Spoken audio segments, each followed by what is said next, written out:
ಸ್ವಾಮೀಜಿ ಕೇಳಿದ 100 ಜನ ತರುಣರು ನಮ್ಮಂಥವ್ರನ್ನಲ್ಲ. ಸ್ವಾಮೀಜಿ ಕೇಳಿದ್ರು ಕಬ್ಬಿಣದಂತ ಮಾಂಸಖಂಡ ಇರಬೇಕು, ಉಕ್ಕಿನಂತಹ ನರಮಂಡಲ ಇರಬೇಕು, ಮಿಂಚಿನಂತಹ ಬುದ್ಧಿಶಕ್ತಿ ಇರಬೇಕು, ವಿಲ್ ಪವರ್ ಮನಸ್ಸಿನ ಶಕ್ತಿ ಹೇಗಿರಬೇಕು ಅಂದ್ರೆ ಅಗೋ ನೋಡು ಗುಡ್ಡ ಅಂದ್ರೆ ಪುಡಿ ಮಾಡ್ಕೊಂಡು ಬರ್ತೀನಿ ಅಂತ ಹೆಮ್ಮೆಯಿಂದ ಹೇಳುವಂತ ಆ ಸಾಧನಾಶೀಲ ತರುಣನಿರಬೇಕು. ಅಂತ ತರುಣರನ್ನ ತಯಾರು ಮಾಡಬೇಕಾಗಿರೋ ದೇಶ ಹೇಡಿಗಳನ್ನ ತಯಾರು ಮಾಡಿ ಕೂತಿದೆಯಲ್ಲ. ಹೊಟ್ಟೆ ಉರಿಯುತ್ತೆ ರೀ, ನನ್ನ ಹೊಟ್ಟೆಯಲ್ಲಿ ಬೆಂಕಿ ಹಾಕ್ದಂಗಾಗತ್ತೆ. ಸತ್ಯ ಹೇಳ್ತೀನಿ, ಯಾರೋ ಪಾಕಿಸ್ತಾನದ ಪಾಪಿಗಳು ಬಂದು ಈ ದೇಶದ 2 ಸೈನಿಕರ ತಲೆಗಳನ್ನು ಕಡ್ಕೊಂಡು ಹೋದಾಗ ಈ ದೇಶದ ಸರ್ಕಾರ ಹೇಳುತ್ತೆ ಪಾಕಿಸ್ತಾನ ಜೊತೆಗೆ ಮಾತಾಡ್ತೀವಿ, ಕ್ರಿಕೆಟ್ ಆಡ್ತೀವಿ ಅಂತ. ಏನ್ ಅವಸ್ಥೆ ರೀ! ಯಾರಾದರೂ ಯಾವತ್ತಾದರೂ ಯೋಚನೆ ಮಾಡಿದ್ದೀರೇನು? ಒಬ್ಬ ಸೈನಿಕನನ್ನ ರಾಂಚಿಯಲ್ಲಿ ಕೊಲ್ಲಲಾಗಿದೆ. ಒಬ್ಬರಲ್ಲ, 7-8 ಜನರನ್ನು ಕೊಂದ್ರು. ನಮ್ಮ ಯಾವುದೇ ಪತ್ರಿಕೆಗಳು ವಿಶೇಷವಾದ ಹೈಲೈಟ್ ಮಾಡಲಿಲ್ಲ. ಹೆಂಗ್ ಕೊಂದಿದ್ದಾರೆ ಗೊತ್ತೇನು? ಅದನ್ನು ಓದಿ ನನ್ನ ಕಣ್ಣಲ್ಲಿ ನೀರು ಧಾರಾಕಾರವಾಗಿ ಹರಿದು ಬಿಡ್ತು. 2 ಕೈಗಳನ್ನ 2 ಕಾಲುಗಳನ್ನ ಕಡದ್ರಂತೆ ಸೈನಿಕಂದು. ನಾಲ್ಗೆನೂ ಕತ್ತರಿಸಿ ನೆಲ ಬಾಂಬಿನ ಮೇಲೆ ಮಲಗಿಸಿ ಹೋದ್ರು. ಅವನ್ ಚೀರಾಡ್ದ, ರಕ್ತ ಹರಿದು ಹೋಗ್ತಾ ಇದೆ, ಸುಸ್ತಾಗ್ಬಿಟ್ಟಿದ್ದಾನೆ. 4 ಜನ ಊರ್ನವ್ರು ನೋಡಿ ಸೈನಿಕರನ್ನ ಕರ್ಕೊಂಡು ಬಂದ್ರು. ಸೈನಿಕರು ನನ್ನ ಎತ್ಕೊಂಡು ಹಾಸ್ಪಿಟ್ಲಿಗೆ ತಗೊಂಡು ಹೋಗ್ಬೇಕು ಅಂದಾಗ ಇವನು ಕಷ್ಟದಿದ್ದಾನೆ, ನನ್ನ ಮುಟ್ಟಬೇಡಿ, ನನ್ನ ಕೆಳಗೆ ನೆಲ ಬಾಂಬಿದೆ, ಬ್ಲಾಸ್ಟ್ ಆಗುತ್ತೆ ಅಂತ ಹೇಳಲಿಕ್ಕೆ ಯಾವ ದಾರಿನೂ ಇಲ್ಲ. ಕಾಲು ಇಲ್ಲ, ಕೈಯೂ ಇಲ್ಲ, ನಾಲಿಗೆಯೂ ಇಲ್ಲ. ಅವನು ಒದ್ದಾಡದ್ನಂತೆ ರೀ, ಗೊತ್ತಾಗಲಿಲ್ಲ ಸೈನಿಕರಿಗೆ. ಅವನ ಶವವನ್ನು ಮೇಲೆತ್ತಿದ್ರು. 8-9 ಜನ ಸ್ಥಳದಲ್ಲೇ ಭಸ್ಮೀಭೂತರಾಗ್ಬಿಟ್ರು. ನಮ್ಮ ಸರ್ಕಾರ ಹೇಳುತ್ತೆ ನಕ್ಸಲರೊಂದಿಗೆ ಮಾತುಕತೆ ಮಾಡ್ತೀವಿ ಅಂತ. ಏನ್ ಅವಸ್ಥೆ ರೀ ದೇಶದ್ದು! ತಾರುಣ್ಯ ಸತ್ತು ಹೋಗಿದೆಯೇನು? ನಮ್ಮ ತರುಣರು ನಪುಂಸಕರಾಗೋಗಿದ್ದೇನೇನೋ? ಷಂಡತನ ಆವರಿಸ್ಕೊಂಡು ಬಿಟ್ಟಿದೆ ಅಂತ ಯಾವಾಗಲಾದ್ರೂ ಅನ್ನಿಸ್ದಾಗ್ಲೆಲ್ಲ ಬಹಳ ಕಷ್ಟ ಆಗುತ್ತೆ. ಎಲ್ಲ ತಾಯಂದ್ರೆ ಸೇರಿದ್ದೀರಿ, ನಾನು ಕಳಕಳಿಯಿಂದ ಕೇಳ್ಕೊಳ್ತೀನಿ, ನಿಮ್ಮ ಮಕ್ಕಳು ತುಂಬಾ ದೊಡ್ಡ ವ್ಯಕ್ತಿಗಳಾಗ್ಲಿ, ಆದರೆ ರಾಷ್ಟ್ರಕ್ಕೆ ಉಪಯೋಗ ಬರದೇ ಇರುವಂತ, ರಾಷ್ಟ್ರಕ್ಕೆ ಉಪಯೋಗವಾಗದ ಮಕ್ಕಳನ್ನು ಹಿಡ್ಕೊಂಡು ಏನು ಮಾಡ್ಲಿಕ್ಕೆ ಸಾಧ್ಯ ಇಲ್ಲ ರೀ. ನಮ್ಮ ಮಕ್ಕಳನ್ನು ಬೆಳೆಸೋದಿದ್ರೆ ಈ ದೇಶಕ್ಕೆ ಉಪಯೋಗವಾಗುವಂತಾಗಿ ಬೆಳೆಸೋಣ. ಒಂದು ಅಪರೂಪದ ಗೀತೆ ಕೇಳೋಣ. ಈ ಗೀತೆನ ಕೇಳ್ತಾ ಕೇಳ್ತಾ ಇಂಥದೊಂದು ಪ್ರಾರ್ಥನೆ ಮಾಡೋಣ. ಹಿಂದೂಸ್ತಾನವು ಎಂದೂ ಮರೆಯದ ಭಾರತ ರತ್ನವು ಜನ್ಮಿಸಲಿ ಅಂತ, ಭಾರತ ರತ್ನ ನಮ್ಮ ಮನೇಲಿ ಹುಟ್ಲಿ ಅಂತ ಕಳಕಳಿಯಿಂದ ಕೇಳ್ತಾ ಈ ಗೀತೆಯನ್ನು ನಾವು ಕೇಳೋಣ ನಿಮಗೋಸ್ಕರ. ಅಂಥ ಭಾರತ ರತ್ನಗಳು ಇವತ್ತಿಗೂ ಇವೆ. ನಾನು ಸೈನಿಕರ ಬಗ್ಗೆ ಮಾತನಾಡ್ತಾ ಹೇಳಿದೆ, ಈ ದೇಶದ ಅನೇಕರಿಗೆ ಸೈನಿಕರ ತಲೆ ಕಡ್ದಾಗ ಏನೂ ಅನ್ನಿಸ್ಲೇ ಇಲ್ಲ ರೀ. ನಾಯಕರು ಅನಿಸ್ಕೊಂಡವ್ರು ಅಲ್ಲಿಗೆ ಹೋಗಲೇ ಇಲ್ಲ. ನಾನು ಬಹಳ ನೋವಿಂದ ಹೇಳ್ತೀನಿ, ಈ ದೇಶದ ಕೆಲವು ರಕ್ಷಣಾ ಸಚಿವರು ಮಾತ್ರ ಗಡಿವರೆಗೂ ಹೋಗಿ ಅವರ ಸಮಸ್ಯೆ ಏನು ಅಂತ ತಿಳ್ಕೊಂಡು ಬಂದಿರೋರು. ನಾನು ಬಹಳ ಖುಷಿ ಪಡುವಂತ ಒಬ್ಬ ರಕ್ಷಣಾ ಸಚಿವರು ಜಾರ್ಜ್ ಫರ್ನಾಂಡಿಸ್ ಅಂತ. ಬಹಳ ಜನರಿಗೆ ಗೊತ್ತಿರಬೇಕು. ಆ ಮನುಷ್ಯ ಸುಖೋಯಿ ಆಕ್ಸಿಡೆಂಟ್ ಆಗ್ತಿದೆ ಅಂತ ಗೊತ್ತಾದಾಗ ಸೈನಿಕರಿಗೆ ಸ್ಫೂರ್ತಿ ತುಂಬಲಿಕ್ಕೋಸ್ಕರ ಸುಖೋಯಿಯಲ್ಲಿ ತಾನೂ ಕೂತ್ಕೊಂಡು ಅವ್ರ ಜೊತೆ ಒಂದು ಯಾತ್ರೆ ಮಾಡ್ಕೊಂಡು ಬಂದು, ಯೋಚನೆ ಮಾಡ್ಬೇಡ್ರಪ್ಪ, ನಿಮ್ ಜೊತೆ ನಾನೂ ಹೋಗ್ಲಿಕ್ಕೆ ಸಿದ್ಧನಾಗಿದ್ದೀನಿ ಅಂತ ಹೇಳುವಂತ ಅಪರೂಪದ ವ್ಯಕ್ತಿ ಇದ್ರು ರೀ. ಇವತ್ತಿನ ದಿನಗಳಲ್ಲಿ ಅಂಥವ್ರು ನೋಡ್ಲಿಕ್ಕೆ ಸಿಗೋದೇ ಕಷ್ಟ. ನಮ್ಮ ಗೃಹ ಮಂತ್ರಿಗಳಿದ್ದಾರೆ, ಯಾರನ್ನು ಭಯೋತ್ಪಾದಕರು ಅಂತ ಕರಿಬೇಕು ಅಂತಾನೆ ಅವ್ರಿಗೆ ಗೊತ್ತಿಲ್ಲ. ಎಂಥ ಹೀನ ಗೃಹ ಮಂತ್ರಿಗಳು. ಬಹಳ ನೋವಿಂದ ಹೇಳ್ತೀನಿ ರೀ. ನನಗೆ ಯಾರ ಮೇಲೂ ಒಳ್ಳೆತನ ಕೆಟ್ಟತನ ಅಂತಿಲ್ಲ. ಇವತ್ತು ತುಂಬಾ ನೋವಿನ ಸಂಗತಿ ಏನು ಅಂತಂದ್ರೆ, ನಮ್ಮ ಗೃಹ ಮಂತ್ರಿಗಳು ಹೇಳಿರೋ ಮಾತುಗಳನ್ನ ಪಾಕಿಸ್ತಾನದ ಒಬ್ಬ ಭಯೋತ್ಪಾದಕ ಸಂಘಟನೆಯನ್ನು ಹೇಳ್ತಾನೆ. ಕರೆಕ್ಟು, ಅಲ್ಲಿನ ಗೃಹ ಮಂತ್ರಿಗಳೇ ಒಪ್ಕೊಂಡಿದ್ದಾರೆ. ಭಾರತ ಅಂದ್ರೆ ಭಯೋತ್ಪಾದಕರದ್ದೇ ನಾಡು ಅಂತ ಅವ್ರು ಒಪ್ಕೊಂಡಿದ್ದಾರೆ. ಪಾಕಿಸ್ತಾನದಲ್ಲಾಗೋ ಭಯೋತ್ಪಾದನೆಗೆಲ್ಲ ಭಾರತವೇ ಮೂಲ ಅಂತ ಅಲ್ಲಿನ ಗೃಹ ಮಂತ್ರಿಗಳೇ ಒಪ್ಕೊಂಡ್ಮೇಲೆ ನಮ್ದೇನ್ ತಕರಾರು ಅಂತ ಒಬ್ಬ ಜಿಹಾದಿ ಸಂಘಟನೆ ನಾಯಕ ಹೇಳೋ ಮಟ್ಟಿಗೆ ಈ ದೇಶದ ನೀಚ ನಾಯಕರಿದ್ದಾರಲ್ಲ, ಹೊಟ್ಟೆ ಉರಿಯಲ್ವೇನ್ರಿ? ಸತ್ಯವಾಗ್ಲೂ ಹೊಟ್ಟೆ ಉರಿಯುತ್ತೆ. ಆ ಹೊಟ್ಟೆ ಉರಿಯಿಂದ ಹೇಳ್ಕೊಳ್ತೀನಿ, ಇವ್ರನ್ನೆಲ್ಲ ನೋಡಿದಾಗ ಈ ದೇಶದ ಸೈನಿಕರು ದೇಶಕ್ಕೋಸ್ಕರ ಕಾದಾಡ್ತಾರಲ್ಲ, ಯಾಕಾದ್ರೂ ಕಾದಾಡಬೇಕು ಅಂತ ಅವರಿಗೆ ಅನಿಸಿದ್ರೆ ಖಂಡಿತವಾಗಿ ಅಚ್ಚರಿಯಿಲ್ಲ. ನಾನು ಇತ್ತೀಚೆಗೆ ಅನೇಕ ಬಾರಿ ಗಡಿಗಳಿಗೆ ಹೋಗಿ ಬಂದಿದ್ದೀನಿ. 2 ಗಡಿಗಳು ನನಗೆ ತುಂಬಾ ಇಂಪಾರ್ಟೆಂಟ್ ಅಂತ ಅನ್ಸೋದು. ಒಂದು, ಚೀನಾ ಮತ್ತು ಪಾಕಿಸ್ತಾನ ಮತ್ತು ಭಾರತದ ಗಡಿಯಲ್ಲಿರುವ ಈ ಸಿಯಾಚಿನ್ನ ಬುಡಕ್ಕೆ ನಾನು ಹೋಗಿ ಬಂದೀನಿ. ಕರ್ದುಂಗ್ಲಾ ಪಾಸ್ನಿಂದ ಕೆಳಕ್ಕೆ ಹೋಗಬೇಕು. ಎರಡನೇದು, ಇತ್ತೀಚೆಗೆ ನಾನು ಬಾಂಗ್ಲಾದೇಶಕ್ಕೆ ಹೋಗಿ ಬಂದಿದ್ದೀನಿ, ಬಾಂಗ್ಲಾದೇಶದ ಬಾರ್ಡರ್ಗೆ. ಬಾಂಗ್ಲಾದೇಶದ ಬಾರ್ಡರ್ಗೆ ಹೋಗಿ ಬಂದಾಗ ಒಬ್ಬ ಸೈನಿಕ ನನಗೆ ಸಿಕ್ಕಿದ್ದ. ಆ ಸೈನಿಕ ಆಂಧ್ರದವನಂತೆ. ನಾವು ಬಂದ ತಕ್ಷಣ ಬಹಳ ಖುಷಿಯಿಂದ ನಮ್ಮನ್ನು ಕರ್ಕೊಂಡು ಹೋದ, ಎಲ್ರಿಗೂ ಪರಿಚಯಿಸಿದ. ನಮ್ಮೂರವ್ರು ಸರ್, ನಮ್ ಕಡೆಯವರು ಅಂತ.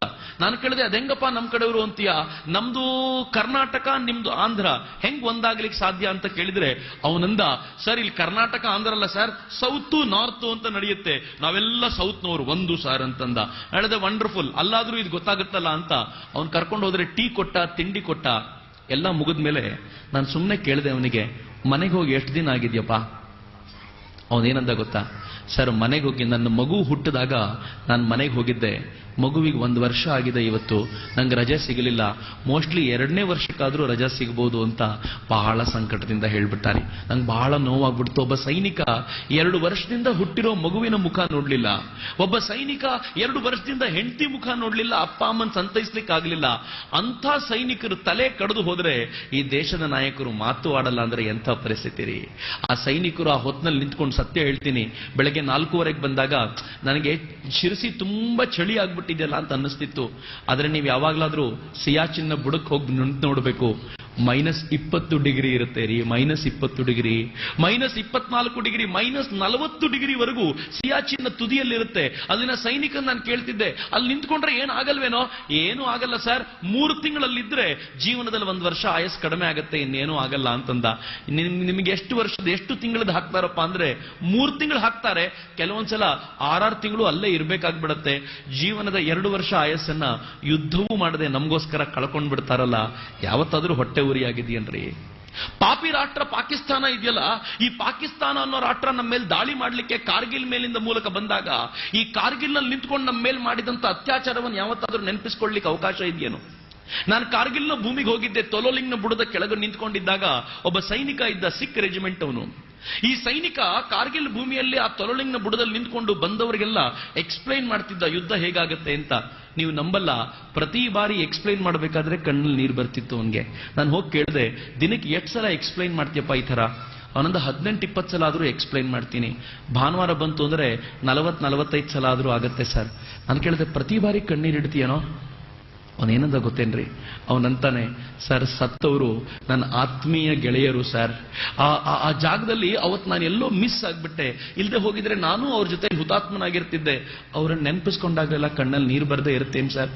ಈಗಲೂ ಕಾಯ್ತಾ ಇದ್ದೀನಿ ಸರ್, ಇನ್ನೊಂದು ಯುದ್ಧ ಆದ್ರೆ ಪಾಕಿಸ್ತಾನವನ್ನು ನಾಶ ಮಾಡಬೇಕು, ಇಲ್ಲ ನಾನು ನಾಶ ಆಗ್ಬಿಡ್ಬೇಕು ಅಂತ ಪ್ರತಿ ಬಾರಿ ಅವ್ರನ್ನ ನೆನಪಿಸ್ಕೊಂಡಾಗ ನಾನು ನೆನಪಿಸ್ಕೊಳ್ತಾ ಇರ್ತೀನಿ ಅಂತ ಅದೋ ಸಿಖ್ ರೆಜಿಮೆಂಟಿನ ಹುಡುಗ ಹೇಳ್ತಾನೆ.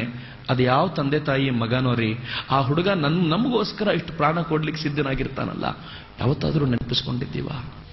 ಕಾರ್ಗಿಲ್ ಕದನವನ್ನು ನೆನಪಿಸ್ಕೊಳ್ಳಿ. ಯುದ್ಧ ಶುರುವಾಗಿ ಹೋಗಿದೆ.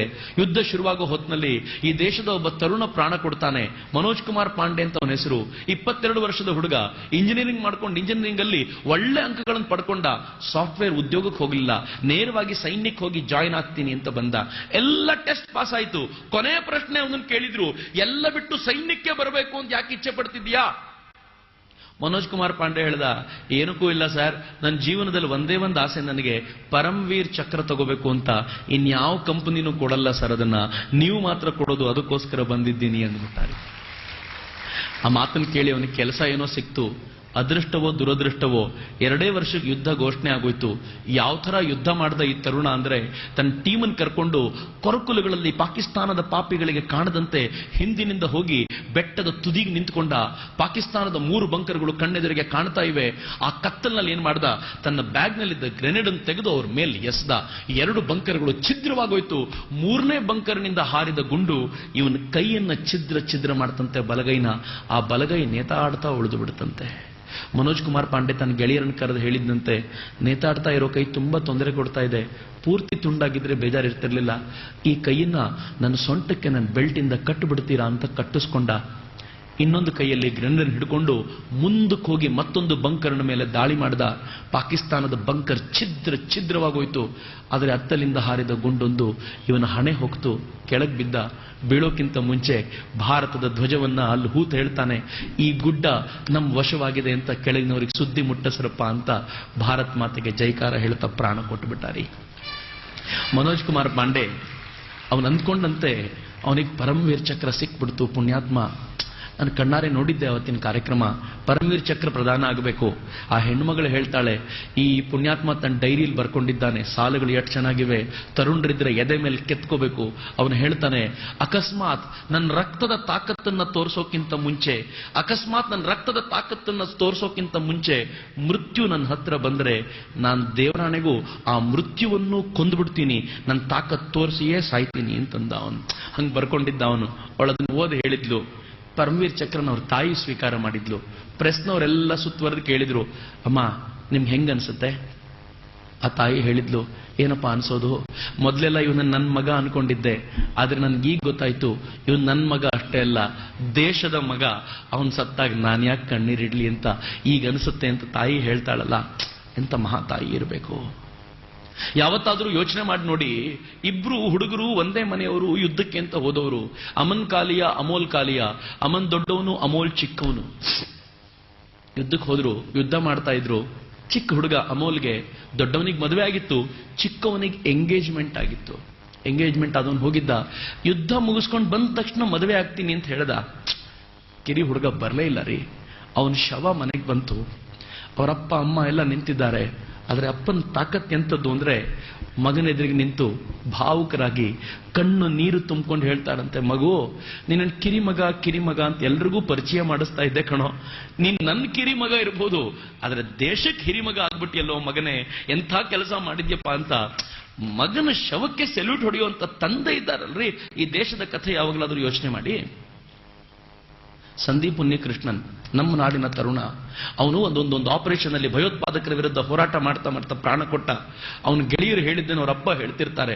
ಹೇಳಿದ್ರಂತೆ ಅವನಿಗೆ, ಸಂದೀಪ್ ಈಗ ಹೋಗೋ ಹೊತ್ತಲ್ಲ ಕಣೋ, ಅವರೆಲ್ಲ ಅಲ್ಲಿದ್ದಾರೆ, ನಾವು ಎಚ್ಚರಿಕೆಯಿಂದ ಹೆಜ್ಜೆ ಇಡಬೇಕು ಅಂದಾಗ ಸಂದೀಪ್ ಹೇಳ್ತಾನಂತೆ, ನಮಗೆ ತಯಾರು ಮಾಡಿರೋದೇ ಕಮಾಂಡೋಗಳಾಗಿ ಪ್ರಾಣ ಕೊಡ್ಲಿಕ್ಕೆ ಕಣೋ, ನಾನು ಮುಂದೆ ಹೋಗ್ತೀನಿ, ನಾನು ಮುಂದೆ ಹೋಗಿ ಜಾಗ ಕ್ಲಿಯರ್ ಮಾಡ್ಕೊಳ್ತೀನಿ, ನೀವು ಹಿಂದಿಂದ ಬಂದು ಅಟ್ಯಾಕ್ ಮಾಡಿ ಅಂತ ಮುಂದಕ್ಕೆ ಹೋದ. ಜಾಗ ಕ್ಲಿಯರ್ ಮಾಡಿಕೊಟ್ಟ ಸಂದೀಪ್ದೇ ಪ್ರಾಣ ಹೋಗ್ಬಿಟ್ಟಿತ್ತು. ಅವ್ರ ತಂದೆ ಗೊತ್ತಿಲ್ಲ ವಿಷಯ. ಅವ್ರು ಹೇಳ್ತಾರೆ, ಅವ್ರು ಈಗಲೂ ಬೆಂಗಳೂರಿನಲ್ಲಿದ್ದಾರೆ. ಅವ್ರ ಜೊತೆ ಮಾತಾಡುವಾಗ ಹೇಳ್ತಾರೆ, ಯುದ್ಧ ಆಗ್ತಿದೆ, ಗಲಾಟೆ ಆಗ್ತಿದೆ ಅಂತ ಗೊತ್ತಿತ್ತು ಚಕ್ರವರ್ತಿಯವರೇ, ನಾವು ದೇವಸ್ಥಾನಕ್ಕೆ ಹೋಗಿ ಪೂಜೆ ಮಾಡ್ಕೊಂಡು ಬರ್ತಿದ್ವಿ. ಪೂಜೆ ಮಾಡ್ಕೊಂಡು ಬರೋಷ್ಟು ಹೊತ್ತಿಗೆ ಸುದ್ದಿ ಬಂತಂತೆ, ನಿಮ್ಮ ಮಗ ತೀರ್ಕೊಂಡಿದ್ದಾನೆ ಅಂತ. ನಾವು ಅದರ ನಂತರ ದೇವಸ್ಥಾನಕ್ಕೆ ಹೋಗಲೇ ಇಲ್ಲ. ದೇವ್ರು ನಮ್ಗೆ ಮೋಸ ಮಾಡ್ಬಿಟ್ಟ, ಅಂಥ ಒಳ್ಳೆ ಮಗನನ್ನು ಕಸಿದ್ಕೊಂಡ್ಬಿಟ್ಟ ಅಂದ್ರು. ನಾನು ಹುತಾತ್ಮನಾದ ಬಿಡಿ ಅಂದ್ರೆ ಬೈದ್ರು ನಂಗೆ. ಏನ್ ಹುತಾತ್ಮನೋ, ಯಾವ ದೇಶಕ್ಕೋಸ್ಕರ ಹುತಾತ್ಮನಾದ ಅವನು? ಈ ದೇಶ ಉದ್ಧಾರ ಆಗಲಿ ಅಂತ ನನ್ನ ಮಗ ಸತ್ತ, ನೀವೆಲ್ಲ ಸೇರಿ ಹಾಳು ಮಾಡಿಬಿಟ್ರಲ್ಲ ಈ ದೇಶನ ಅಂತ ಅವ್ರು ಹೇಳಬೇಕಾದ್ರೆ ದೇವರಾಣೆಗೂ ಉತ್ತರ ಇರಲಿಲ್ಲ ರೀ. ಕರೆಕ್ಟ್, ಹಾಳು ಮಾಡ್ಬಿಟ್ವಲ್ಲ ನಾವೆಲ್ಲ. ಯಾತಕ್ಕೋಸ್ಕರ ಸಂದೀಪ್ ಪ್ರಾಣ ಕೊಡಬೇಕಿತ್ತು? ಅವನು ಸಾಫ್ಟ್ವೇರ್ ಇಂಜಿನಿಯರ್ ಆಗ್ಬೋದಿತ್ತು ರೀ. ಅವನು ನಿಮ್ ಓಟ್ ಗಳಿಸ್ಕೊಂಡು MLA ಆಗ್ಬೋದಿತ್ತು, MP ಆಗ್ಬೋದಿತ್ತು, ಬೇಕಾದ ದುಡ್ಡು ಮಾಡ್ಕೊಂಡು ಹಾಯಾಗಿರ್ಬೋದಿತ್ತು. ಯಾಕೆ ಸಾಯ್ಬೇಕಿತ್ತು? ಯಾವತ್ತಾದ್ರೂ ಉತ್ತರ ಇದೆಯಾ ನಮ್ಮ ಹತ್ರ? ನಾನು ಹೇಳಿದೆ, ಉತ್ತರ ಇಲ್ಲ ಅಪ್ಪಾಜಿ, ನನ್ನ ಹತ್ರ ದೇವರಾಣೆಗೂ ಉತ್ತರ ಇಲ್ಲ. ಅವ್ರ ತಾಯಿ ಒಂದಿನ ನಾವು ಊರಿಗೆ ಕಾರ್ಯಕ್ರಮಕ್ಕೆ ಕರೆಸಿದಾಗ ಯಾವತ್ತೂ ಮಾತಾಡದೆ ಇರೋರು ಬಂದು ಸ್ಟೇಜ್ ಮೇಲೆ ಮಾತನಾಡ್ತಾ ಹೇಳಿದ್ರು, ನನ್ನ ಮಗ ತೀರ್ಕೊಂಡ್ಮೇಲೆ ಒಂದಿನ ಮನೆಯಲ್ಲಿಲ್ಲ, ನಾನು ಊರು ತುಂಬಾ ಸುತ್ತಾಡ್ತಿದ್ದೀನಿ, ತರುಣ್ರಿಗೆ ನನ್ನ ಮಗನ ತರ ಆಗ್ರಪ್ಪ ಅಂತ ಹೇಳಲಿಕ್ಕೆ. ಎಷ್ಟಾದ್ರೂ ಕೂಡ ನನ್ನ ಮಗನನ್ನು ಮರಿಲಿಕ್ಕಾಗಲ್ಲ. ಅವನ್ ಕೊನೆ ದಿನ ಹೋಗ್ಬೇಕಾದ್ರೆ ಅಪ್ಪನ ಬೈಕ್ ಮೇಲೆ ಕೂತಿದ್ನಂತೆ, ತಾಯಿ ಕೈಯನ್ನು ಹಿಡ್ಕೊಂಡಿದ್ನಂತೆ, ಕೊನೆವರೆಗೂ ಕೈಯನ್ನು ತುದಿವರೆಗೂ ಹಿಡ್ಕೊಂಡು ಹೋದ. ನನ್ಗದು ಕೊನೆ ಅಂತ ಯಾವಾಗ್ಲೂ ಅನ್ನಿಸ್ಲೇ ಇಲ್ಲ ಕಣೋ. ಈಗ್ಲೂ ಕೂಡ ಯಾವಾಗ್ಲಾದ್ರೂ ಮಧ್ಯ ಕನಸಿಗೆ ಬರ್ತಾನಂತೆ ಆ ತಾಯಿಗೆ. ನನ್ಗೆ ಆ ತಾಯಿ ನೆನಪಿಸ್ಕೊಂಡಾಗ್ಲಿಲ್ಲ ಅಯ್ಯೋ ಅನ್ಸತ್ರಿ. ಆ ತಾಯಿ ಹೇಳ್ತಾಳೆ, ಮಧ್ಯರಾತ್ರಿ ಯಾವಾಗ್ಲೂ ಒಂದ್ಸಲ ಕನಸಲ್ಲಿ ಬರ್ತಾನಂತೆ, ಟ್ರೈನಿಂದ ಇಳಿಯೋ ಹಂಗೆ ಇಳಿತಾನಂತೆ, ಮೆಟ್ಲ ಮೇಲೆ ನಿಂತ್ಕೊಂಡು ಅಲ್ಲೆಲ್ಲ ನಿಂತಿರೋ ತಾಯಿ ತಂದೆಗೆಲ್ಲ ಟಾಟಾ ಮಾಡಿ ಟ್ರೈನ್ ಮುಂದಕ್ಕೆ ಹೋಗ್ಬಿಡುತ್ತಂತೆ, ಅವನು ಹೊರಟು ಬಿಡ್ತಾನಂತೆ. ಆ ತಾಯಿ ಹೇಳ್ತಾಳೆ, ಒಂದೇ ಮಧ್ಯಾಹ್ನ ಸ್ಟೇಷನ್ ಅಲ್ಲಿ ಇಳಿ ಅಂತ ಅವನಿಗೆ ಹೇಳಲಿಕ್ಕೆ ಆಗ್ತಾ ಇಲ್ಲ ಕಣೋ, ಅವನಿನ್ ಇಳಿಯಲ್ಲ ಅಂತ ನನ್ನ ಮನಸ್ಸು ಎದ್ದ ತಕ್ಷಣ ಹೇಳುತ್ತೆ, ಆಮೇಲೆ ನಿದ್ದೆ ಬರೋದೇ ಇಲ್ಲ, ಏನ್ ಮಾಡಬೇಕು ಅಂತ ಅರ್ಥ ಆಗಲ್ಲ ಅಂತ ತಾಯಿ ಹೇಳ್ತಾಳೆ. ಯಾವತ್ತಾದ್ರೂ ಒಂದು ದಿನ ಈ ತಂದೆ ತಾಯಿಯರ ನೆನಪಾಗಿದೆಯಾ? ಯಾರ್ದೋ ಮಕ್ಕಳು ಎಲ್ಲೋ ಪ್ರಾಣ ಕೊಡ್ತಾರೆ, ನಾವು ಮಾತ್ರ ನೆಮ್ಮದಿಯಿಂದ ಆರಾಮಾದ ಬದುಕನ್ನು ಬದುಕ್ತೀವಿ. ಏನ್ ಮಾಡ್ತಿರೋ ಬಿಡ್ತಿರೋ, ಕೊನೆ ಪಕ್ಷ ಒಂದು ಹನಿ ಕಣ್ಣೀರಾದ್ರೂ ಅವ್ರಿಗೆ ಸುರಿಸ್ರಿ. ಹೆಂಡತಿ ಮಕ್ಕಳಿಗೋಸ್ಕರ ಕಣ್ಣೀರು ಸುರಿಸ್ಕೊಂಡು ಸಾಯ್ತಾ ಇರ್ತೀವಿ, ನಮ್ಮ ಮಕ್ಕಳು ಹಾಳಾಗಿ ಹೋದ್ರಲ್ಲ ಅಂತ ಕಣ್ಣೀರು ಸುರಿಸ್ತಾ ಇರ್ತೀವಿ. ಒಂದೇ ಒಂದಿನ ಯಾರದ್ದೋ ಮಗ ನನಗೋಸ್ಕರ ಪ್ರಾಣ ಕೊಟ್ನಲ್ಲ ಅಂತ ಕಣ್ಣೀರು ಸುರಿಸಬೇಕು ಅನ್ನೋ ಅವಕಾಶ ಬಂದಾಗ ಕಳ್ಕೊಳ್ಬೇಡಿ. ಇವತ್ತೇನಾದ್ರೂ ನಿಮ್ ಕಣ್ಣಲ್ಲಿ ನೀರು ಬಂದಿದ್ರೆ ಅಕ್ಕಪಕ್ಕದವ್ರು ನೋಡಿ ನಕ್ಕು ಬಿಡ್ತಾರೆ ಅಂತ ತಡ್ಕೊಳಕ್ ಹೋಗ್ಬೇಡಿ. ಹತ್ತು ಬಿಡೋಣ, ಇವತ್ತು ದೇವರನ್ನು ಪ್ರಾರ್ಥಿಸ್ಕೊಳ್ಳಿ. ಹೇ ಭಗವಂತ, ಅದು ಯಾರು ನನಗೋಸ್ಕರ ಪ್ರಾಣ ಕೊಟ್ಟರೋ ಅವರಿಗೆ ಶಕ್ತಿ ಕೊಡಪ್ಪ.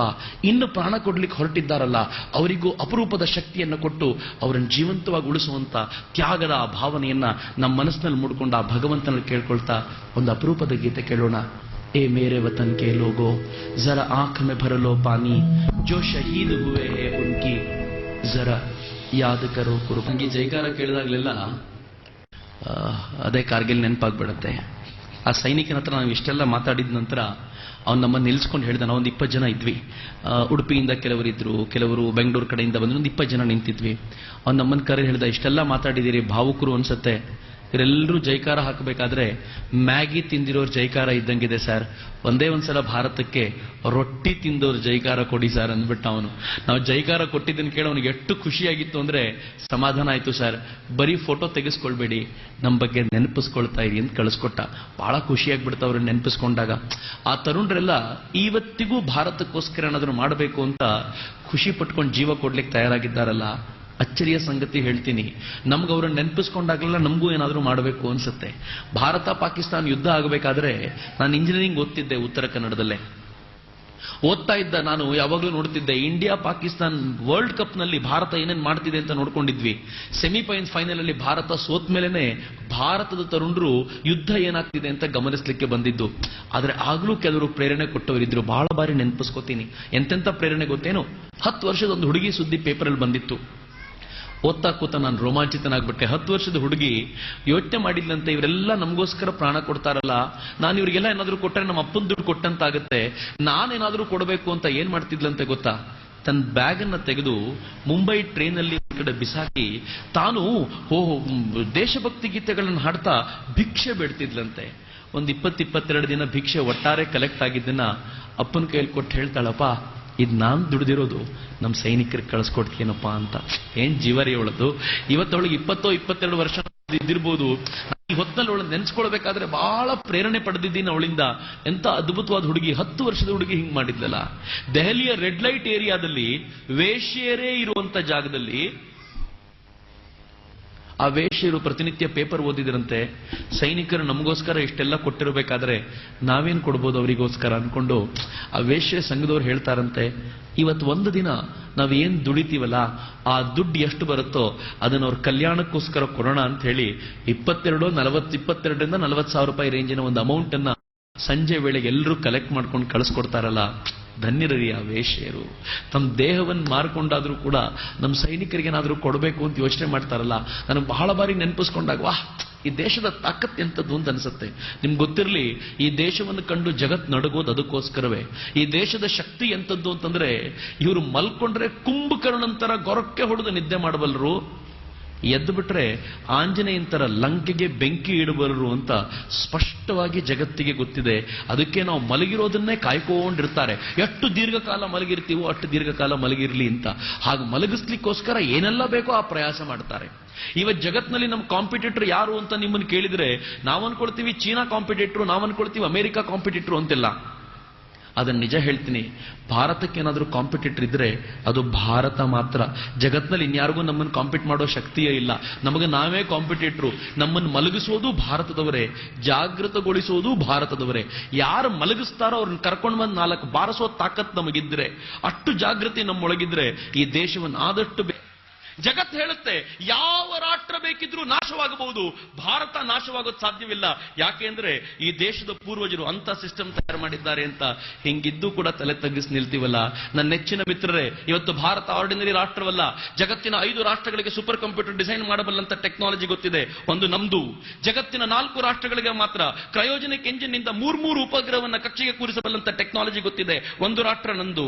ಜಗತ್ನಲ್ಲಿ ಅತ್ಯಂತ ಹೆಚ್ಚು ಧಾನ್ಯ ಉತ್ಪಾದನೆ ಮಾಡೋ ಜಗತ್ತಿನ 2ನೇ ರಾಷ್ಟ್ರ ನಂದು. ಜಗತ್ನಲ್ಲಿ ಅತ್ಯಂತ ಹೆಚ್ಚು ಬಟ್ಟೆ ಉತ್ಪಾದನೆ ಮಾಡೋ ಜಗತ್ತಿನ 2ನೇ ರಾಷ್ಟ್ರ ನಂದು. ಜಗತ್ನಲ್ಲಿ ಅತ್ಯಂತ ಹೆಚ್ಚು ವಜ್ರವನ್ನ ಕಟ್ ಮಾಡುವಂತ ಜಗತ್ತಿನ ನಂಬರ್ 1 ರಾಷ್ಟ್ರ ನಂದು. ಜಗತ್ನಲ್ಲಿ ಅತ್ಯಂತ ಹೆಚ್ಚು ಇಂಜಿನಿಯರ್ಗಳನ್ನು ಪ್ರೊಡ್ಯೂಸ್ ಮಾಡಿ ಜಗತ್ತಿಗೆ ಎಕ್ಸ್ಪೋರ್ಟ್ ಮಾಡ್ತಾ ಇರುವಂತ ಜಗತ್ತಿನ ನಂಬರ್ 1 ರಾಷ್ಟ್ರ ನಂದು. ಜಗತ್ನಲ್ಲಿ ಅತ್ಯಂತ ಹೆಚ್ಚು ಡಾಕ್ಟರ್ಗಳನ್ನು ನಾವು ಪ್ರೊಡ್ಯೂಸ್ ಮಾಡ್ತೀವಿ, ಅತ್ಯಂತ ಹೆಚ್ಚು ಡೆಂಟಲ್ ಡಾಕ್ಟರ್ಗಳನ್ನು ನಾವು ಪ್ರೊಡ್ಯೂಸ್ ಮಾಡ್ತೀವಿ.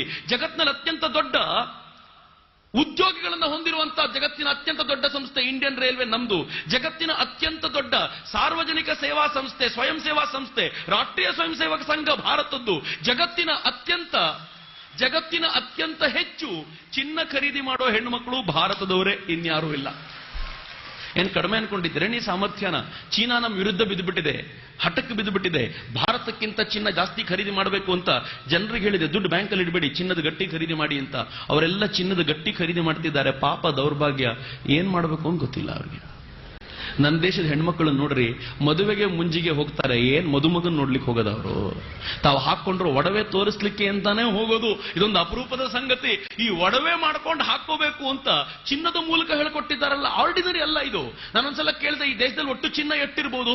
ಎಲ್ಲ ಮನೆಯಿಂದ ಚಿನ್ನ ಕಸಿದುಕೊಂಡು ಬಂದು ಗುಡ್ಡೆ ಹಾಕಿದ್ರೆ ಈ ದೇಶದ ಚಿನ್ನದ ದಾಸ್ತಾನು ಆನ್ ಅಂಡ್ ಅರೌಂಡ್ 50,000 ಟನ್ನಿಂದ 1,00,000 ಟನ್ ಇರಬಹುದು ಅಂತ.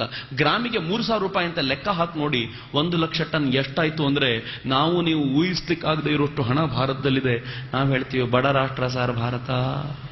ಭಾರತ ಬಡ ಅಲ್ಲ ರೀ, ಮನಸ್ಸುಗಳು ಬಡವಾಗೋಗಿವೆ.